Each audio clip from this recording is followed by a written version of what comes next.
Okay, so let's start with next question.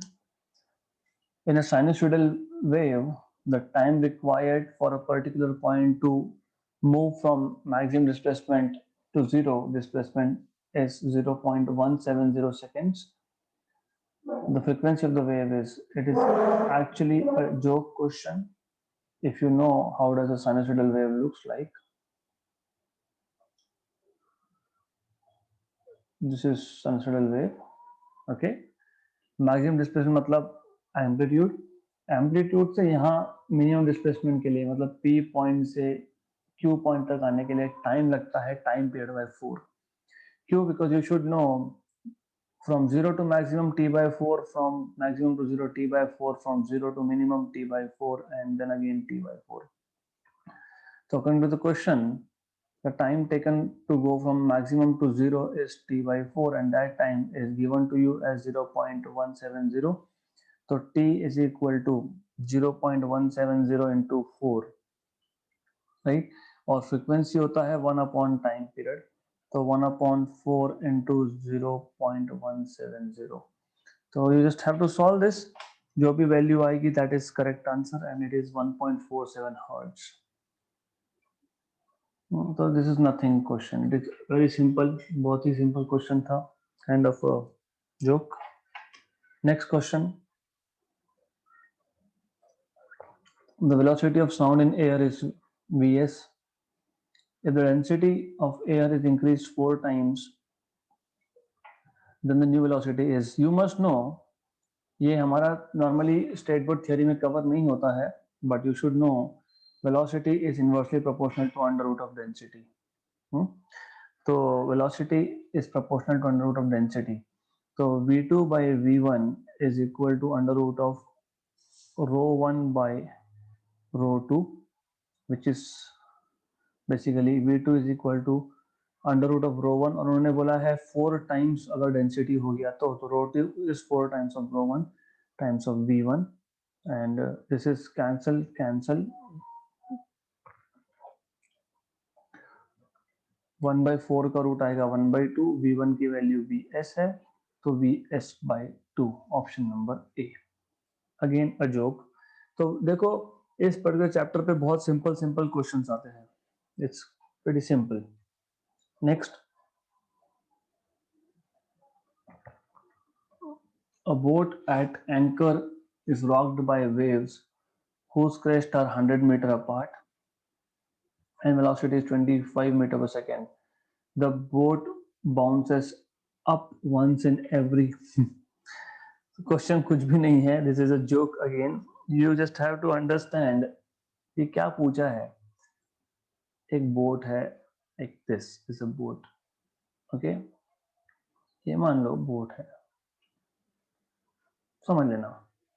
It इज rocked by waves, so there are some water waves. Crest 100 metre apart है, मतलब wavelength आपको 100 metre दिया हुआ है, velocity दिया हुआ है 25 metre per second. The boat bounces once in every, मतलब फ्रीक्वेंसी पूछा है, v is equal to N lambda, पता नहीं क्या हमको.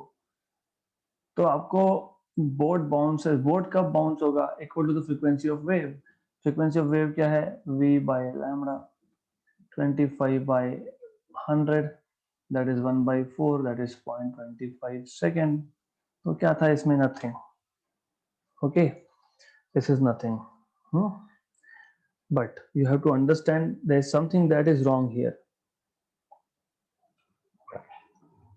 The boat bounces once in every, मतलब टाइम पीरियड पूछा है और हमने निकाला फ्रीक्वेंसी है, तो इसलिए थोड़ा सा केयरफुल रहना पड़ेगा आपको. ओके, और अगर नहीं समझ में आया तो देखो फ्रीक्वेंसी होता है 1/सेकेंड, यहाँ पे सेकेंड है ना, तो ये टाइम पीरियड पूछा है, तो इतना ही सिर्फ कंफ्यूजन होता है. तो टाइम पीरियड इज 1/फ्रीक्वेंसी, that is 4 second, that is 4 second. Okay, right, simple simple, very very simple. Next, the function sin square omega t represents a periodic but not simple harmonic motion, a periodic but not simple harmonic motion with a period 2 pi by omega, a periodic but not simple harmonic motion with a period pi by omega. Simple harmonic motion with period 2 pi omega. सबसे पहले ये question हमारा हुआ है, मैं वापस बता देता हूँ। साइन स्क्वायर कभी भी सिंपल हार्मोनिक नहीं होता। सिंपल हार्मोनिक होने के लिए साइन का पावर 1 ही होना चाहिए और 1 ही होता है। ओके, तो मैं साइन स्क्वायर को लिख सकता हूँ 1 minus sine square theta is 1 minus cos 2 theta by 2। This is what you should know. तो यहां से दिख गया पीरियड हमको, ये ओमेगा है, तो यू शुड नो आपको कंपेयर करते आना चाहिए। If you can compare it's okay, otherwise you can write 1 minus cos omega dash T by 2। फिर आप बोलोगे omega dash which is 2 omega, but omega dash is 2 pi by time period. तो फिर आप कंपेयर करोगे तो आपको मिल जाएगा यहाँ से time period t is equal to pi by omega. तो you have a periodic but not simple harmonic motion with a period of pi by omega. तो स्क्वायर देखते से ही समझ जाना कि it is not at all simple harmonic, और 2 भी कैंसिल हो गया यहाँ पे, तो टाइम पीरियड आपको मिल गया पाई बाई ओमेगा। तो सिंपल क्वेश्चन था, ये हमने सिंपल हार्मोनिक मोशन में भी किया हुआ है। Next question, the equation of a sound wave is y is equal to 0.0015 sine of 62.4x plus 316 times of t. The wavelength of the wave is, it's a joke again because you just have to compare it with standard form, which is a sine of 2 pi by k, मतलब 2 pi by lambda, actually not के, 2 pi by lambda into x, ऐसा कुछ एक equation था। नहीं याद होगा तो सिर्फ इतना तो पता होना चाहिए आपको कि it is sine of K X plus omega T, ये तो पता होना चाहिए। तो K which is 2 pi by lambda from comparison of equation number 1 and 2 is equal to 62.4। तो lambda is equal to 2 pi by 62.4 and 2 pi 3.14 into 2 is 6.28 upon 62.4। तो रफली 1 जा 10 जा है, रफली 10 पावर माइनस 1, तो 0.1 यूनिट आएगा रफ आंसर। सिंपल क्वेश्चन था। So you can see from this particular example here that the level is very simple of the question. It's extremely simple. The equation of a transverse wave traveling on a rope is given by y equal to 10 sine pi 0.01 x minus 2t. The maximum transverse speed of the particle is, maximum transverse speed आपको पता होना चाहिए, v max wave के लिए हमेशा a omega होता है, ये हमने सीखा है सिंपल हार्मोनिक मोशन में भी। a ओमेगा, ओमेगा आपको यहाँ से कंपेयर करने से मिल जाएगा, तो you have to compare with a sine of pi, pi bracket के बाहर है, तो 0.01 pi x minus 2 pi t। तो कंपेयर करोगे तो basically,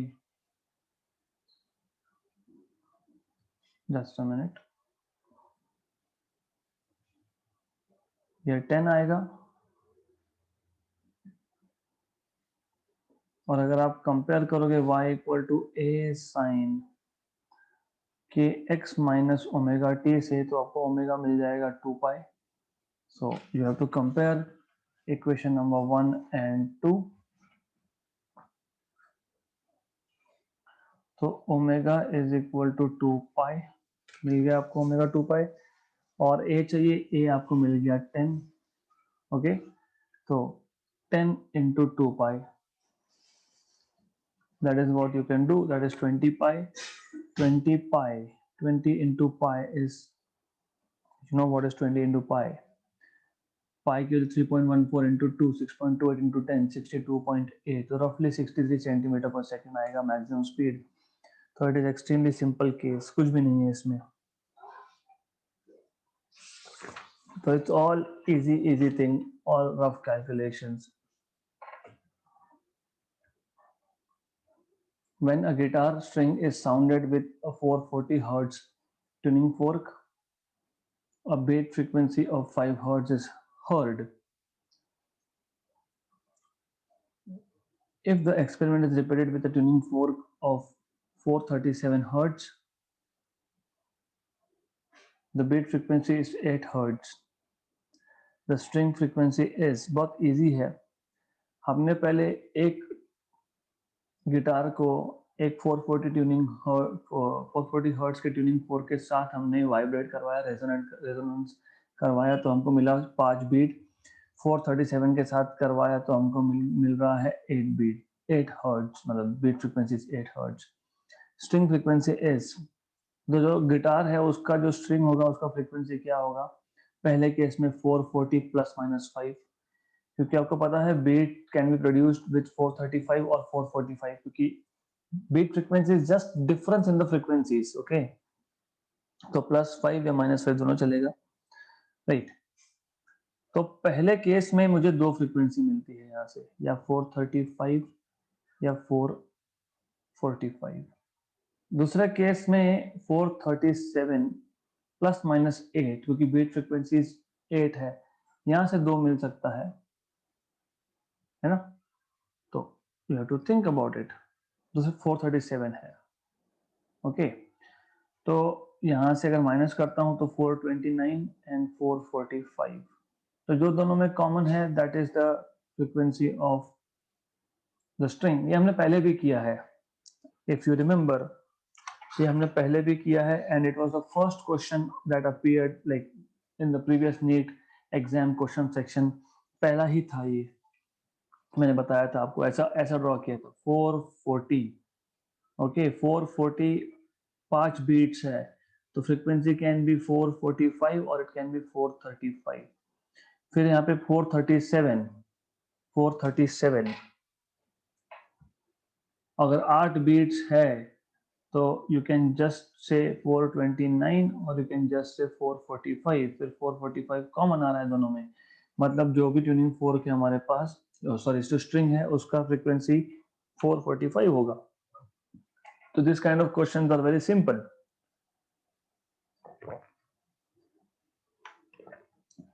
only thing is you need to understand, आपको समझना जरूरी है कि कैसे करना है. कुछ है ही नहीं इसमें, दोनों में कॉमन फ्रीक्वेंसी कौन सा है, देखो, खत्म, done. Nothing at all.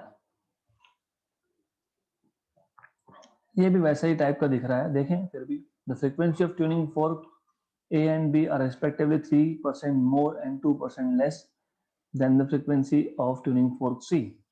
Tuning fork A का फ्रीक्वेंसी जो है वो 3% ज्यादा है C से, और B का जो फ्रीक्वेंसी है वो 2% कम है C से.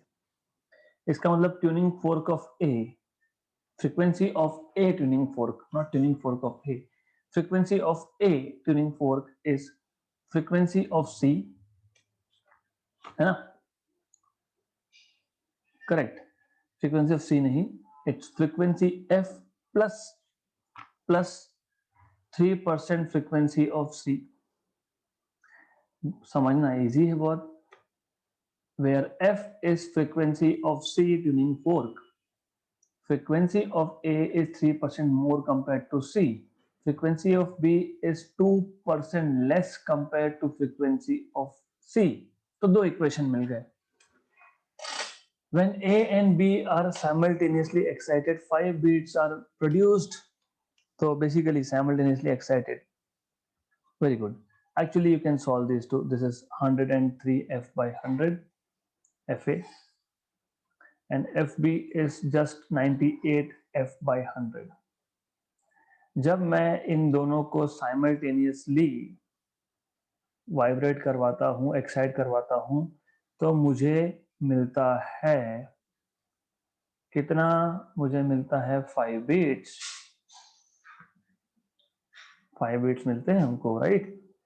Then the frequency of tuning fork A is, तो पहले इसको सॉल्व कर लो, तो ये आपको मिल गया 5F by 100 is equal to 5, मतलब F इज इक्वल टू 100, मतलब C ट्यूनिंग फोर्क जो का फ्रीक्वेंसी 100 है, तो A का कितना होगा, F प्लस 3F by 100 मतलब 100 प्लस 3 इंटू 100/100 मतलब 103 मिलेगा इसका।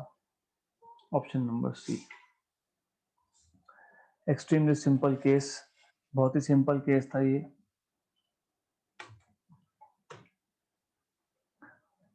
A standing waves have 3 nodes and 2 antinodes. 3 node, 2 antinode. मतलब we are talking about third mode of vibration. ऐसा है। A standing wave having 3 nodes and 2 antinodes is formed between two atoms having a distance 1.21 angstrom between them. The wavelength of the standing wave is, दो atom, इसमें 3 node और 2 anti node, 3 nodes है ना, 3 nodes 1 2 and 3 nodes मतलब atom यहाँ पे होगा, 2 anti nodes मतलब this is the situation, 3 nodes and 2 antinodes, right? The distance between these two is 1.21 angstrom, मतलब लेंथ दिया हुआ है आपको 1.21 एंगस्ट्रॉम, और आपको पता है anti node to node λ/2, then node to node λ/2, मतलब एक्चुअली ये लैम्बडा है, बेसिकली कुछ भी नहीं है। याद है ना आपको, नोड टू नोड डिस्टेंस λ/2, फिर ये node to node distance again λ/2, तो टोटल डिस्टेंस तो लैम्बडा ही हो गया, तो length is equal to lambda है, मतलब वो आंसर 1.21 आ गया। तो क्या था इसमें, नथिंग एट ऑल, कुछ भी नहीं है, जोक क्वेश्चन है, दिस इज सिंपल थिंग। सिर्फ ये बताना चाहिए 3 नोड और 2 एंटी नोड मतलब 2 लूप बनेंगे, और the length of that is equal to wavelength itself. The tension in a piano wire is 10 Newton. What should be the tension in the wire to produce a note of double the frequency? Joke. Fundamental frequency or frequency in general is proportional to, अगर याद होगा आपको, 1/2L root of T/n. हमने length change किया नहीं, हमने mass per unit length small m change किया नहीं। रिमेंबर ये स्मॉल m मास पर यूनिट लेंथ होता है, तो दोनों कांस्टेंट है, तो n is proportional to root of t। आपको बोला है मतलब t is proportional to n square, है ना। तो what should be tension to produce double frequency, तो T2/T1 is equal to N2/N1 का square, T2 is equal to N2 मतलब डबल फ्रीक्वेंसी होना चाहिए, है ना, डबल, तो N2 is 2 times of N1 upon N1 square times of T1, तो cancel cancel, 4 into T1, 4 into 10 that is 40 newton का टेंशन होना चाहिए स्ट्रिंग में। तो questions are very very simple, extremely simple questions you have. A string in musical instrument is 50 centimeter long. Its fundamental frequency, that is 1/2L root of T/m, is 800 hertz. If the frequency of 1000 hertz is to be produced, then the required length is, ये n1 है, अगर हमको n2 1000 चाहिए तो length क्या होगा, length L1 दिया हुआ है आपको, तो हमने टेंशन चेंज नहीं किया, हमने स्ट्रिंग चेंज नहीं किया, तो मास पर यूनिट लेंथ चेंज नहीं हुआ। इसका मतलब सिंपल है, from the equation n is proportional to, तो मैं ये सारा नहीं लिखने वाला, मैं सिर्फ बोलूंगा n इज प्रोपोर्शनल टू 1/लेंथ, राइट, तो length is proportional to 1/n, तो L2/L1 is equal to N1/N2, so L2 is equal to N1/N2 times of L1, N1 is 50, नहीं, N1 is 800, N2 is 1000, L1 is 50, गया गया, 1 जा 5 जा 8 5 जा 40, तो 40 सेंटीमीटर लेंथ चाहिए। Simple question. A string is stretched between fixed points separated by 75 centimetre, ये हमने कल किया था सॉल्व, तो we have already solved it. An organ pipe is closed at one end, has fundamental frequency. Pipe closed at one end का fundamental frequency आपको पता होना चाहिए, that is V/4L, है ना, पता होना चाहिए। तो फंडामेंटल फ्रीक्वेंसी जो है V/4L जो है that is 1500 Hz. The maximum number of overtones generated by this pipe is, तो maximum number of overtone generated कैसे निकालोगे? तो you should know that the maximum number of overtone generated by this pipe which normal human can hear. तो आपको पता होना चाहिए कि ह्यूमन का हियरिंग रेंज क्या होता है। Humans can hear from 20 hertz to 20,000 hertz. इसको ऑडिबल फ्रीक्वेंसी बोलते हैं। हम इंसान 20 हर्ट्ज से कम और 20,000 हर्ट्ज से ज्यादा सुन नहीं सकते। ओके, तो n maximum that is 20,000, और आपको याद है this is a pipe closed at one end, closed at one end, मैं बार बार बोल रहा हूँ। फिर आपको याद होगा NP, इसका फॉर्मूला मैंने दिया था 2p-1, क्योंकि ये closed at one end है और closed at one end में सिर्फ odd harmonics present होते हैं, 2p-1 या फिर +1 depending on how you are actually solving the question. Okay, right, ये बताना चाहिए into natural into fundamental frequency. Very good. तो if I am talking about maximum, तो n max is equal to 2p plus 1 into n. n max 20,000 बोला है, 20,000, 2p plus 1, n is 1500, 20 हटा दिए, तो 2p plus 1 is equal to 200 by 15. Okay, 5 40s are 5 3s are 40 by 3, so 2p equal to 40 by 3 minus 1. Something is looking wrong, but let's see, 37 by 3. Okay, तो कुछ तो गड़बड़ लग रही है, फिर भी ठीक है। 1s are and 12s are roughly, that is 6. So 6 is the maximum number of overtones. तो ऐसे क्वेश्चन में हमको क्या करना होता है?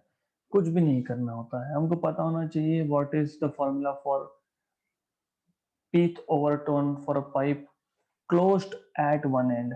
फिर हमको पता होना चाहिए, उन्होंने बोला है कि maximum which a normal human can hear, तो नॉर्मल ह्यूमन जिसके कान ठीक है वो 20,000 हर्ट्ज तक सुन सकता है, तो सिर्फ NP की जगह पे 20,000 डालना है और फंडामेंटल फ्रीक्वेंसी n दिया हुआ 1500, बस सॉल्व करना है, आपको p की वैल्यू 6 मिल जाएगी।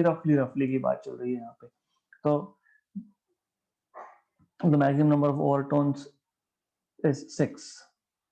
इजी क्वेश्चन था। 30th, a vehicle with a horn of frequency n is moving with velocity of 30 meter per second. So vehicle source is moving with 30 meter per second and frequency, natural frequency is n, in a direction perpendicular to the straight line joining the observer and the vehicle. So it is moving perpendicular. देखो ये है आपका question ऐसा, यहाँ पे observer है, यहाँ पे सोर्स है, the source is moving like this. The observer perceives the sound to have frequency, apparent frequency उसको मिलता है NA plus N1, then what is n1? मैंने कल ही ये क्वेश्चन बताया था आपको, कल ही बताया था मैंने कि ऐसे केस में apparent frequency is equal to natural frequency, original frequency, real frequency, actual frequency, जो बोलो वो। क्यों? क्योंकि इस केस में सोर्स के वेलोसिटी का कोई भी कंपोनेंट ऑब्जर्वर के वेलोसिटी के डायरेक्शन में नहीं है। कब फ्रीक्वेंसी चेंज होता है? जब सोर्स और ऑब्जर्वर में रिलेटिव मोशन हो in the direction of each other, या फिर source is moving at some angle and there is a component of the source along the direction of observer। यहाँ पे perpendicular है, perpendicular है मतलब apparent frequency और natural frequency, real frequency same होगा, मतलब n1 की वैल्यू 0 होगी, n1 की वैल्यू 0 होगी। लॉजिकल क्वेश्चन था। यहाँ पर डॉपलर इफेक्ट एप्लीकेबल ही नहीं है, so there is no Doppler effect applicable here, okay? 31, a siren emitting a sound of frequency 800 Hz is going away from a stationary observer with a speed of 30 meters per second. The frequency of sound heard by the listener is stationary listener. Siren going away, ये word important है। away मतलब apparent frequency will be less than original, तो नीचे plus आएगा क्योंकि apparent is less than the real one, और v is 330 meter per second upon 330 plus the speed is 30 of the observer and the original frequency is 800, so that is 330 upon 360 into 800, ये आएगा आपका 11 12 right, 6 400 3 200 220 by 3 220 by 3 ऐसा आ रहा है। if I'm not wrong, I don't know if I have done some mistake, but it should be, let me check calculations, I'm sorry for this, calculations कभी कभी गलत हो जाते हैं। ठीक है, 11 by 12 of 800 ऐसा आएगा, तो 800 से थोड़ा कम आएगा, 800 से थोड़ा कम आएगा मतलब 733 आएगा, सिंपल है, ओके? क्योंकि 11 by 12 is slightly less than 1 into 800, so answer should be slightly less than 800, that is 733.3. Good enough. A source of sound S is moving with a velocity 50 meter per second towards a stationary observer. The observer measures the frequency of the source as source of sound S is moving with a velocity 50 meter per second towards a stationary observer. The observer measures the frequency as 1000, मतलब apparent frequency 1000 hertz है। What will be the apparent frequency of the source when it is moving away from the observer after crossing him? तो पहले क्या है कि पहले जो है सोर्स जो था वो ऑब्जर्वर की तरफ आ रहा था, फिर इसको क्रॉस करके चले गया, तो what will be the apparent frequency? ये हमने क्वेश्चन पहले सॉल्व किया हुआ है एक्चुअली इन रियलिटी। तो पहले केस में केस 1 केस 2 हमने किया हुआ, ये केस 1 सोर्स अप्रोचिंग लिसनर या ऑब्जर्वर,